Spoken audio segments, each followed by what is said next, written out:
अरे हमनी के जे मिलावलेस ना वो ब्रोकर से मिले आयल रहनी, सोचली बेचारी के थैंक्स कह दी। ना ना ना ना ना ना ना कहवा वो छछुंदरी जैसन छुई मुई और कहवा हम मिले के बा कहवा ओ लव गुरु गार्डन में। अब और इंतजार ना होगी, हम बस अभी आए नहीं। ओके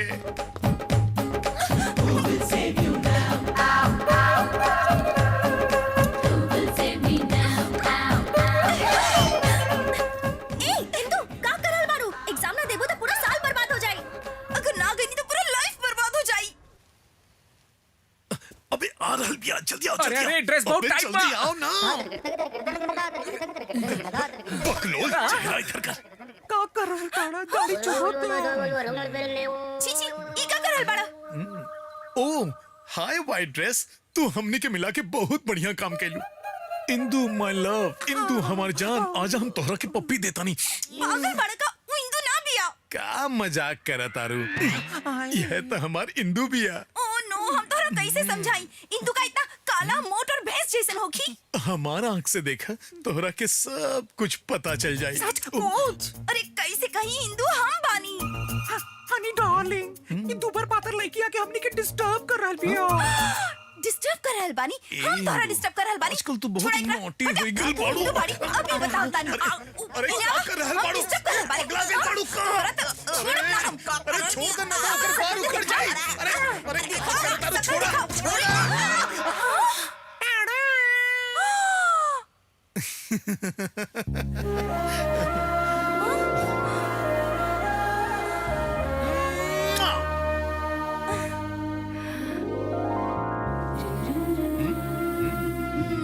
कैसन लगल हमारा एक्टिंग?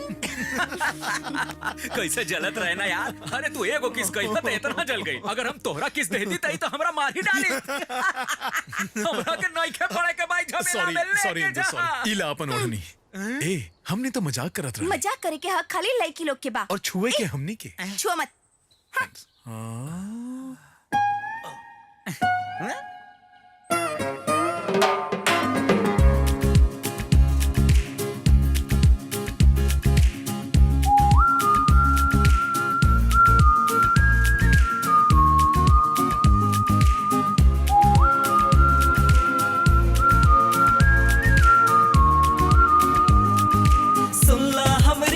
तमन्ना दे दे गो चुम्मा उम्मा, प्यार में तोहरे हो गई बाटे, बेचारा दिली निकम्मा।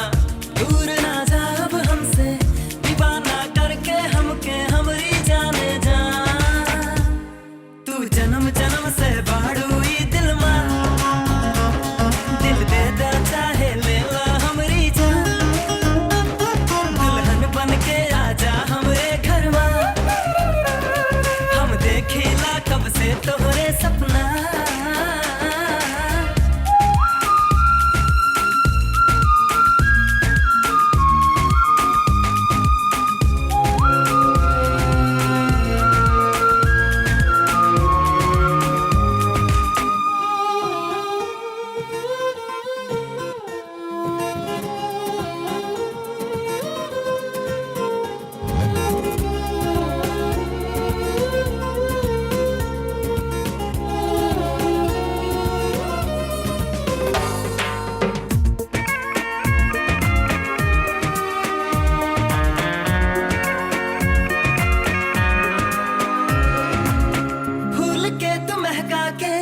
मन के तू बहका के हमके तू कैलू बेकरार।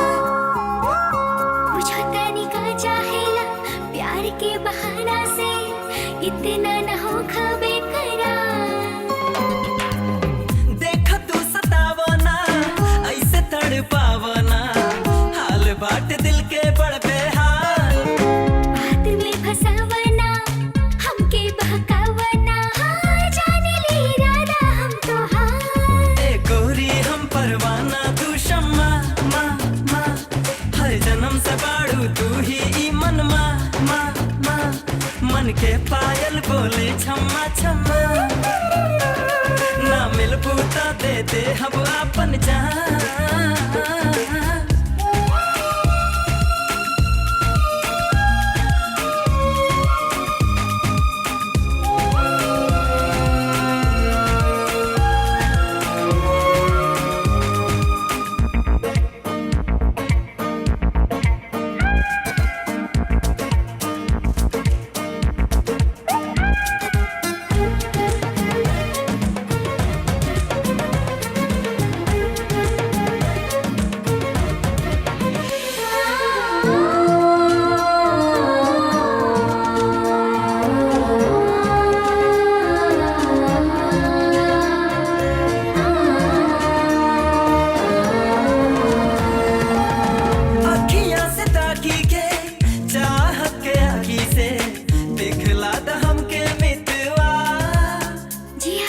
तूफान रोका, अभी अरमान रोका, बात माना तने पियावा।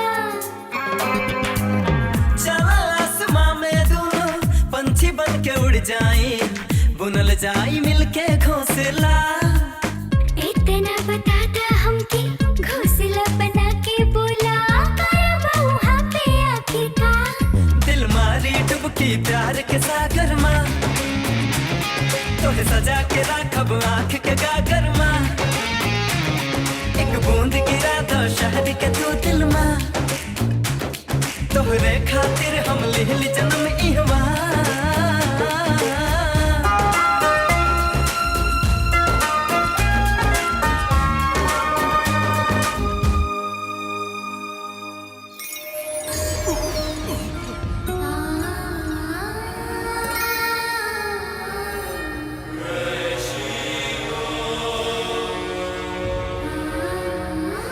ये जगह तो बहुत बढ़िया बा। अगर रउआ के ई अच्छा लग रहल बा त रउआ हमरा साथे राजस्थान चली। हम रउआ के उदयगढ़ के किला दिखा बतानी। ए छोड़ो ना हमार ओढ़नी।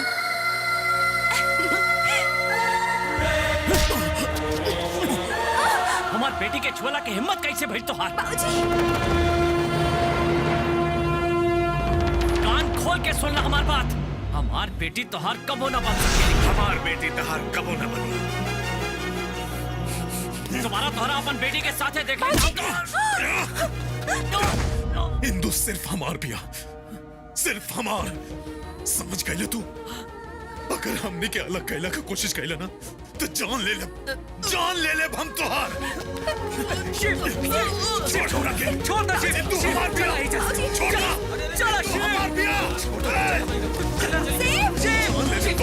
ओकरा के हमार बेटा और बेटी पे हाथ डालने पाऊं। चला शिव एजा से। ला हम रवा के शिव के बारे में कुछ ना बतानी। ओकरा खातिर माफ करी।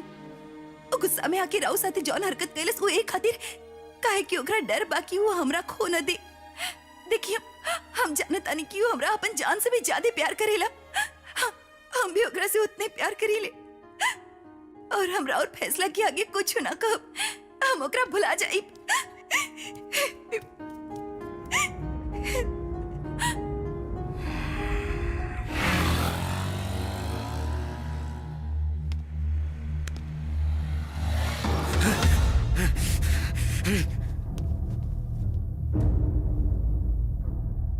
हमरा के माफ कर दी। हमरा लागल रहुआ इंदु के हमरा से जुदा कर दे, अब यही से हाथ उठौनी। हमरा से बड़ भूल हो गई। बचपन से आज तक हमरा से कुछ नहीं के मंगलस। आज पहला बेर वो हमरा से कुछ मंगले बिया। वो हमरा से कहलस ओकरा शिव चाहिए। अगर ओकर तमन्ना पूरा ना कईनी तो ओकरा साथे अन्याय होगी। तू दोनों के शादी हम करवाई। हम सोचले ना रहने की रहुआ हमार प्यार के समझ पाई। Thank you. का ई इंदू के मंगेतर बा अंकल? सही पहचान ला बेटा। वो दिन हम रहुआ के मजाक उड़ाने ओकरा खातिर शर्मिंदा। कोनो बात ना। एकदम राजकुमार लागत आई। बढ़िया जोड़ी बनी एकनी के। तनी एकरा के देखी, ई साबित करता कि ई दोनों एक दूसरा से कितना प्यार करेले। बढ़िया ससुर जी, बढ़िया दामाद, बढ़िया बेटी। तो हमरा के काहे विलन बना दे?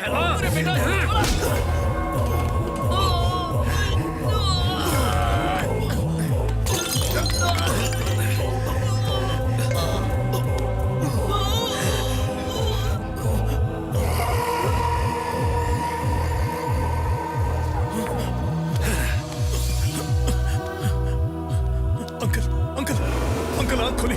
अंकल कुछ बोली ना अंकल। अरे मालकिन देखी का हो गई? अनर्थ हो गई मालकिन। अंकल आँख खोली। मार देलस रे।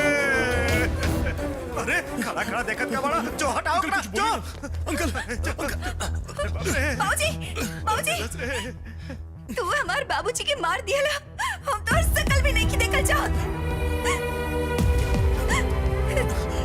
ना इंदु ऐसा नहीं जैसे ना इंदु तू गलत समझ रहल बाड़ू। हम उनकर जान नहीं ले हमारे अंकल का जान ले ले। ए, पुलिस का करके जितना जल्दी हो सके चाचा जी के हॉस्पिटल ले चला। चला। जब अंकल तोरा के माफ कर देले रहलन ते उनकर जान काहे ले ले? मुझे के नाम पर बानी।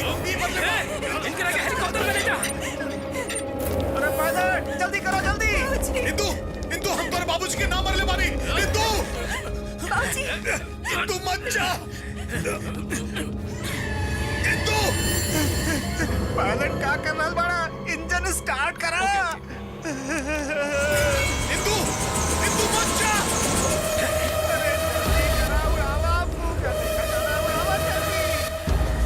इंदु हमार बिया। अगर हम ठान लेने की इंदु हमार बिया तो हमारी बिया।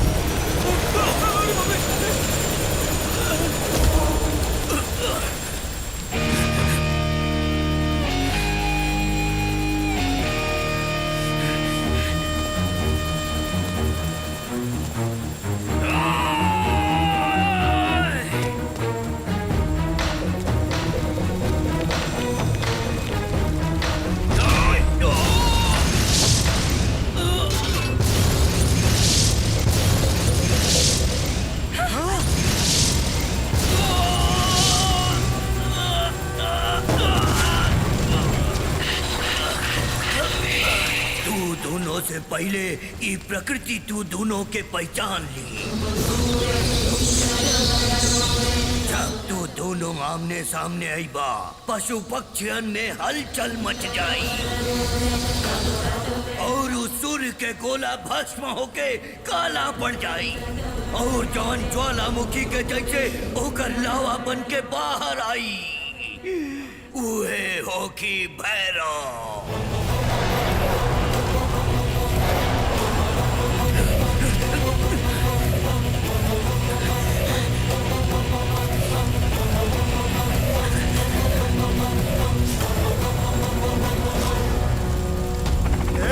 देखत का बड़ा, मालिक के अंदर बिठावा, जा जा, खत्म करता हो करा। चल चल मालिक आजे मालिक।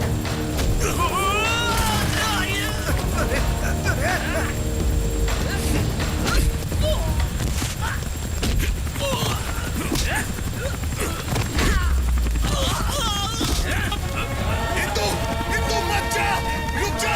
इंदु देखने के साथ मत जा। इंदु इंदु इंदु हमरा के छोड़ के मत जा। इंदु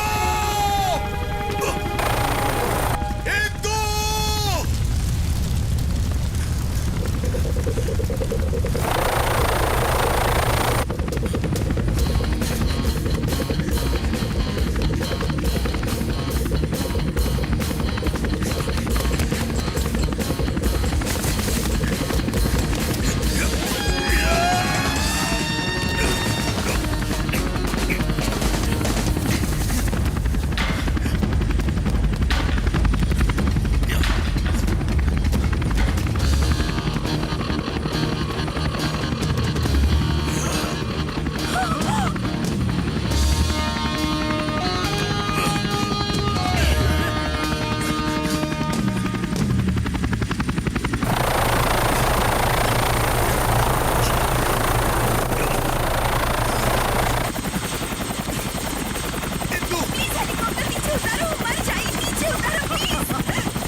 हमने के शादी खातिर तैयार रहे तो फिर हम उनकर जान काहे ले हमार बात पे भरोसा करे। कुछ नहीं के सुने के तोहरा के सुने के पड़ी इंदु।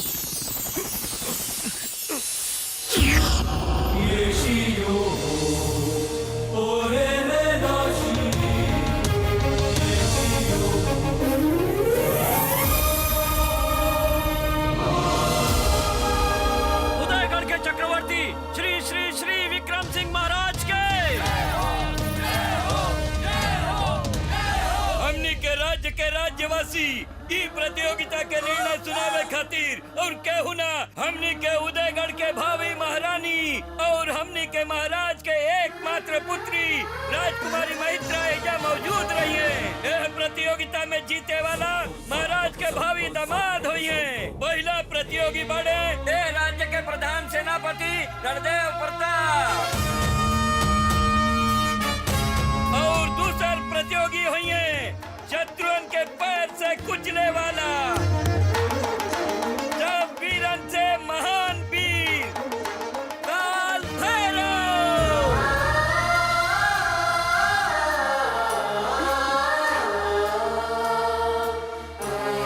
काल भैरव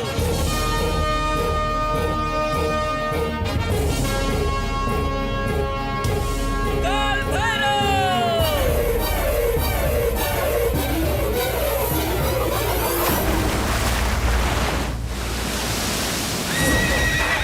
पूरा ले काल भैरव।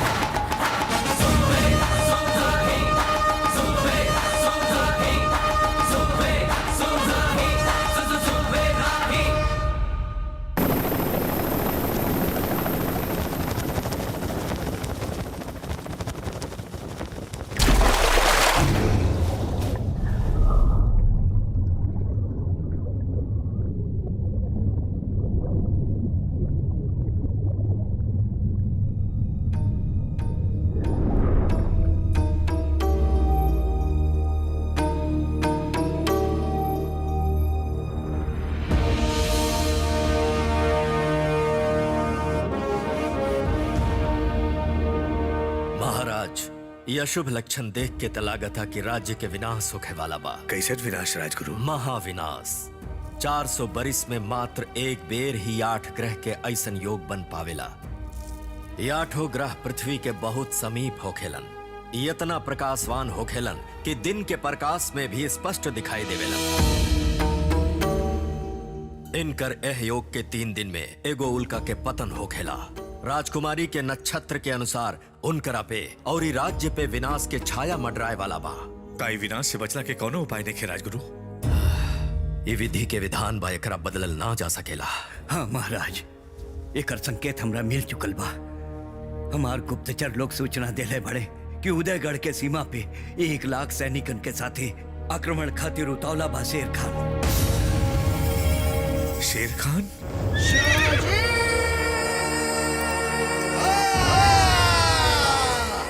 शेर खान के बा महाराज। भारत देश पर चढ़ाई करके 100 से राज्य के जीत के ओकरा पर अपन सत्ता जमावल चाहेला ई महाक्रूर।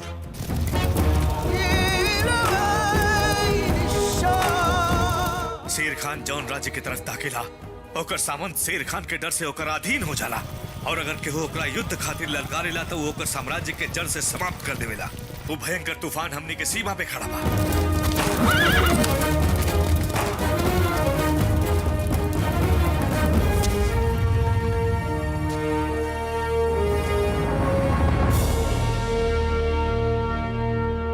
साजिद,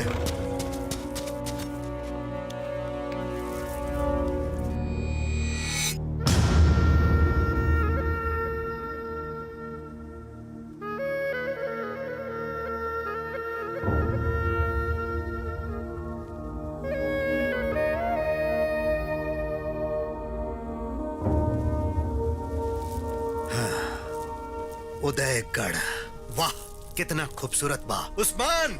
जी जनाब। 1 हफ्ता के अंदर हमार झंडा और किला पर लहराए के चाहिए। 1 हफ्ता तो बहुत दूर बा जनाब। हुकुम करी तो हम आजे लहरा दी। ना उस्मान, इस सोच गलत बा। ई कबो केहू से हारल नहीं खन। यही जाके सैनिकन के जे शिक्षा देहले बा वो बा वीरन के वीर काल भैरव। काल भैरव ओ भगवान बका। खंजर जब ओकर दिल में घुसी तो खून तो ओकर भी बही न मान सिंह। रउआ सही बानी जनाब, मगर ऐसन करे वाला अब तक केहू पैदा नहीं के भइल। वो वीरन में से आज तक ऐसन केहू नहीं के बाचल जौन 30 साल से ऊपर जीवित रहल होखे। वो मौत के मौत ना खिलवाड़ समझेलन। ओकर कबीला में पैदा होखे वाला 100 के मार के ही मरेला। बकवास बंद करा। याद रहे मान सिंह, अब ये शेर खान नया इतिहास लिखी। ई तबाही अब तबे रुकी जब वो काल भैरव खत्म हो जाई। ई वादा बा हमार। 100 लोगन के मार के हमरा मारे के तोहार खौफ के हम खत्म कर दे। अल्लाह के कसम, अल्लाह के कसम। खाक में मिला दे अब। जे 100 गो के मारे खातिर पैदा भइल बा।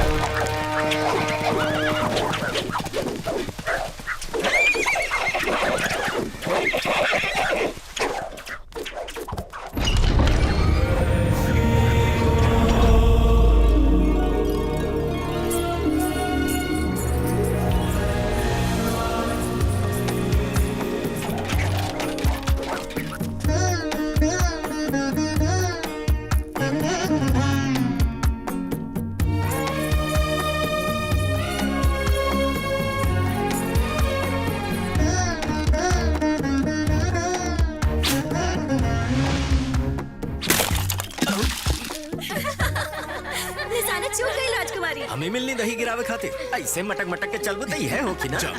जाके मुंह धो के आवा।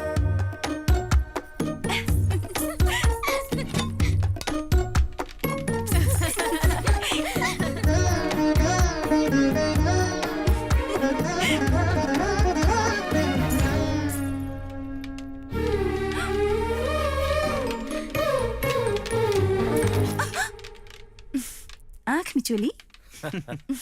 आगे से ही ना पीछे से भी आवे वाला शत्रु से उदयगढ़ के राजकुमारी के होशियार रहे के सीखे के चाहिए। जब तू साथे बाड़ा तो कौन चीज के डर। ये राज्य के होखे वाली महारानी दूसरा के सहारा पर बाड़ी। दिल चूक गईल तो निशाना भी चूक जाए। ओ, तो निशाना लगावल तो ही सिखा दे हमरा।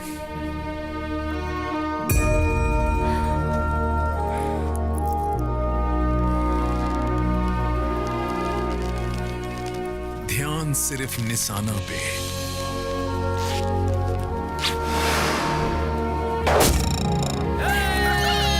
राजकुमारी महेंद्रा देवी के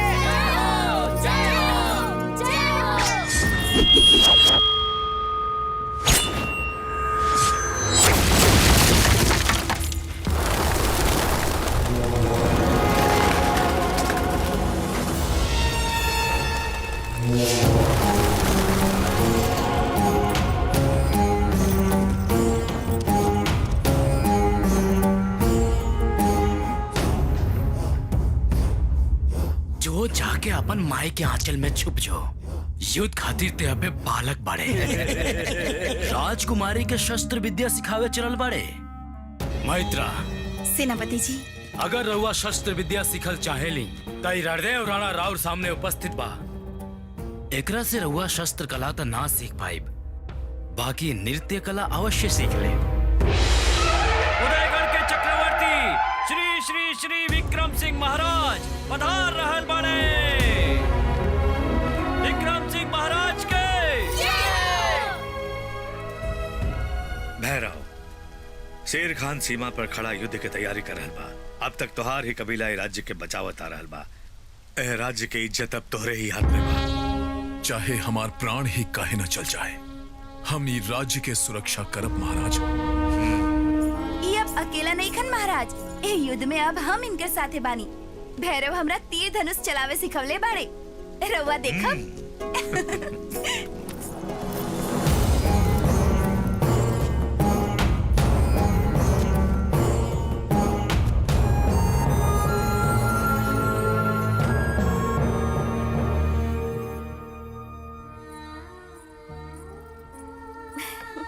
कितना बढ़िया चित्र बा। एकर अर्थ का बा राजकुमारी?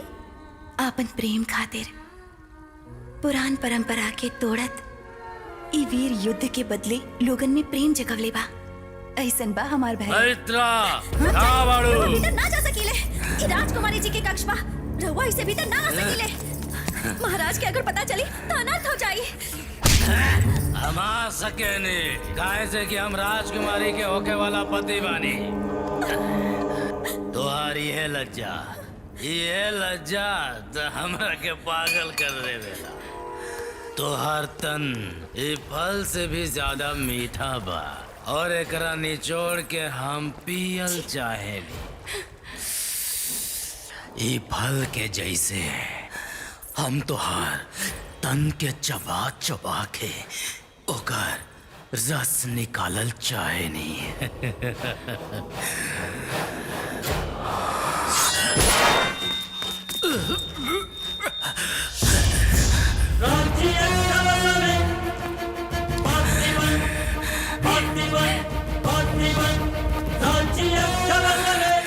तू हमरा पे चाकू चलावे के दुस्साहस कैसे कैला?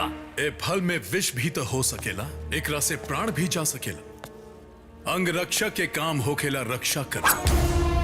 क्षमा करी सेनापति जी,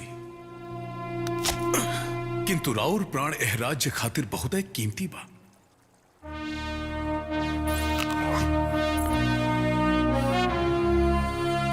अब रउआ ही खा सकेले। ते अपन झूठ हमरा खिलावल चाहता रे। हम खाए बिनकर झूठा।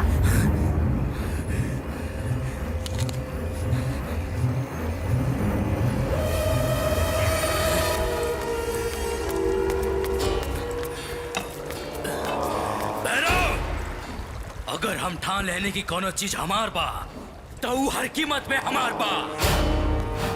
तू हमार ताकत के नहीं खजाना। कल के प्रतियोगिता समाप्त होने से पहले तो हर मौत के दरवाजा खुल जाई।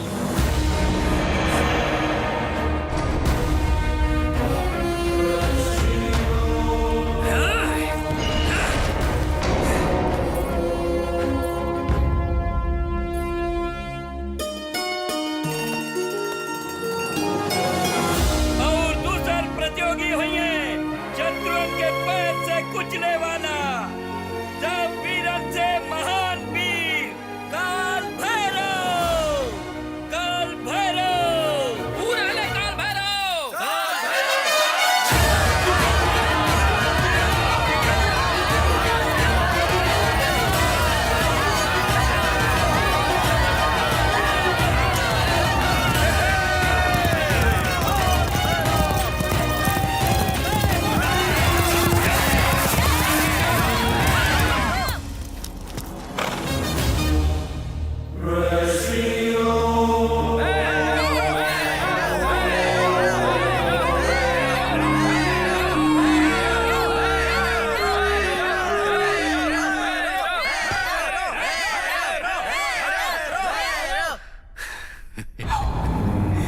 हमार प्रजा के जैसन हम भी देखल चाहतानी कि ये प्रतियोगिता के कौन जीती। आरंभ कैल जाओ। ई प्रतियोगिता से पहले प्रजा के सामने रउआ के कुछ और भी बात बताओ कि होखी महाराज।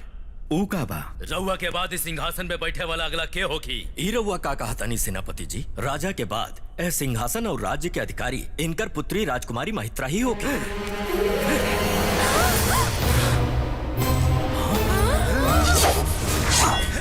आज्ञा दी महाराज। रुक जा भैरव, तुहार इतना दुस्साहस एकर कारण का वर्णन देव। कारण बा महाराज। ई राज्य के समलियन जे स्वयं पे मुसीबत आवत ही आंख बंद कई के अपन बदन ढक लेवे, ऊ का तलवार उठैहन। जेकरा में आत्मरक्षा करे के ताकत ही ना होके, ओई राज्य के रक्षा कैसे करी महाराज? हमनी के सीमा पर शेर खान डेरा डाल के बैठल बा। हमनी के प्रजा डरल बा, थर थर कांप रहल बा। ऐसन स्थिति में प्रतियोगिता होके के चाहिए। ई जाने खातिर ना कि राजकुमारी खातिर अच्छा पति के बा, बल्कि ई जाने खातिर कि अधिक साहसी के बा। ई जानल भी अति आवश्यक बा महाराज कि ई सिंहासन के उत्तराधिकारी के होती।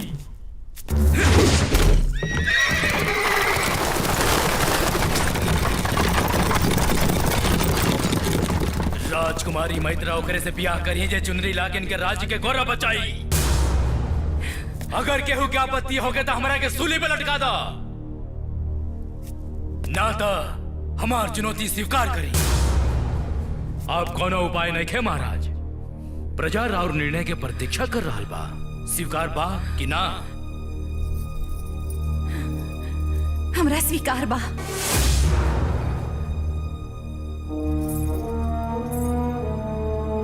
एगो शर्त हमार भी बा। कहा बाऊ? जे भी पराजित होगी उई राज्य छोड़ के चल जाई। का बात बा?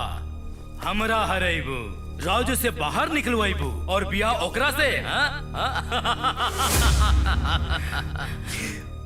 एजा जीवित लौटी तब ना। किंतु हम इनका एहिजा जीवित लेके आए राजकुमारी। चौवा अपन आंख से देखा, जब शर्म के मारे ये राज्य के छोड़ के जाई हैं तो लोग इनकरा पर थूकी हैं।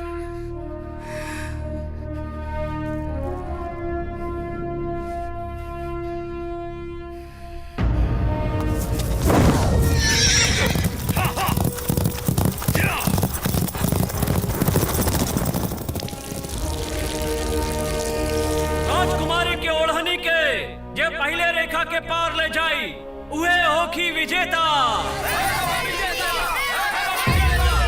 राज्य के सब प्रजा चाहे लेकिन भैरव ही जीते महाराज, तो भैरव अवश्य जीती। हाँ? जाना तानी बाकी यह तो हमार समस्या बा।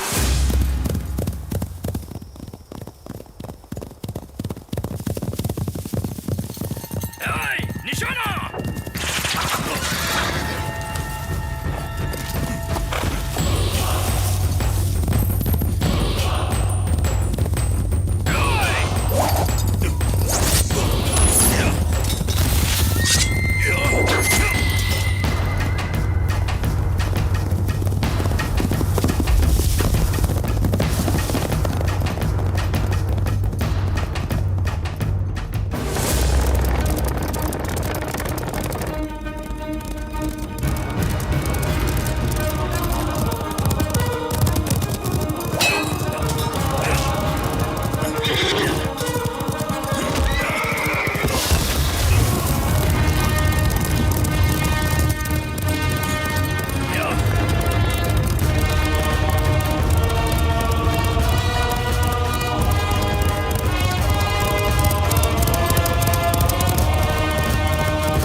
तो शरीर जितना मजबूत बा दिल उतना ही कमजोर। अब का करबे? चक्रव्यूह में फंस गई लेते। अब पे घोड़न के प्राण बचेबे या राजकुमारी के आन, निर्णय तोरा हाथ में बा।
राजकुमारी के सम्मान बचावे के बा। ये तुहार और हमार दोनों के अग्नि परीक्षा बा। चला।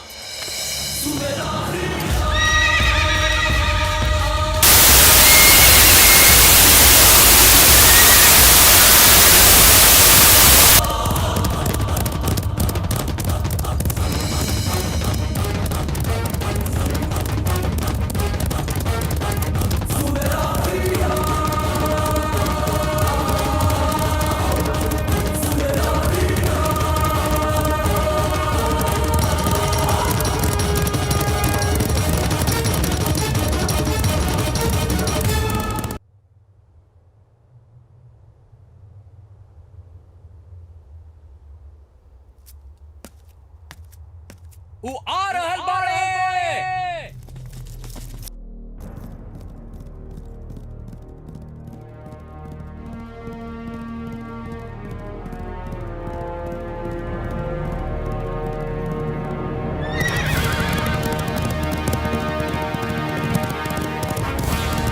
हमार बिया।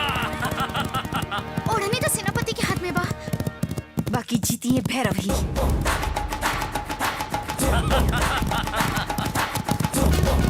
जीत हमारी होगी।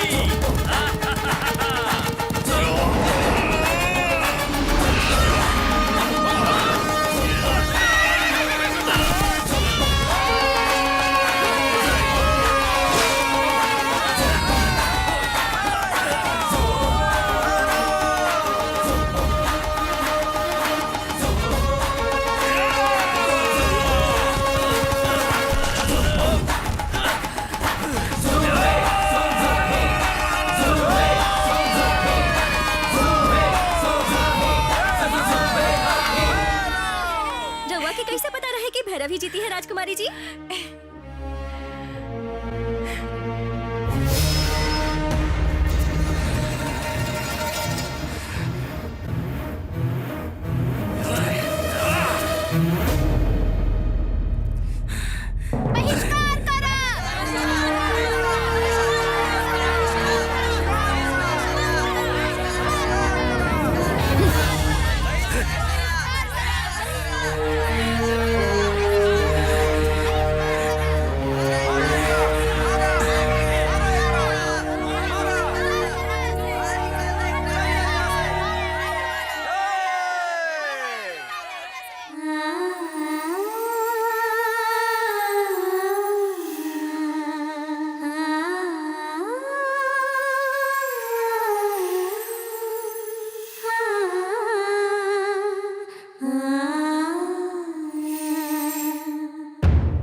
वादा इहे बाटे कबो अब दूर जाइब ना।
तो हके भाव जगल चाहत के सजनी तो हसे मिलके अब ताई है अरमान बा साथी जन्म जन्म ई साथ ना छूटे कभी रूठे भले ई सांस हमसे धीरे धीरे धीरे धीरे धीरे धीरे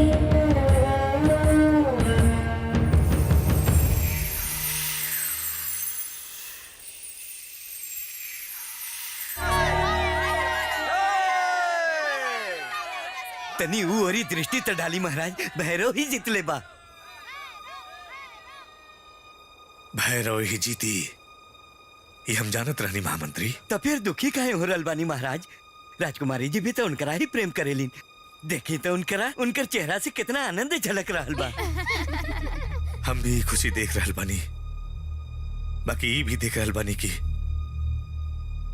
वो जल्दी विधवा हो जाई। महाराज काल भैरव ओह कबीला से बा जेकर हर आदमी अपन जान एह राज्य पर निछावर कर देवेला।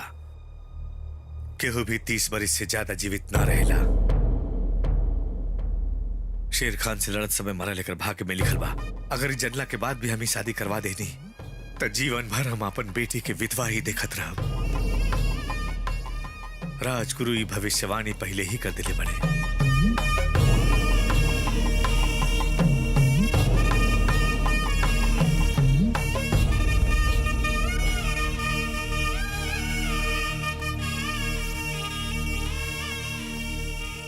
तू राजकुमारी के आन बचौला तोहार रहत हमरा के कौनो बात के चिंता नहीं के। ई हमार धर्म बा। राज्य खातिर त हम अपन प्राण भी अर्पण कर सकीले। राज्य खातिर त तू अपन प्राण भी त्याग सकेला, बाकी का राजकुमारी के त्याग ना सकेला? महाराज एगो महाराज ना महित्रा के पिता तोहरा सामने भीख मांगा था।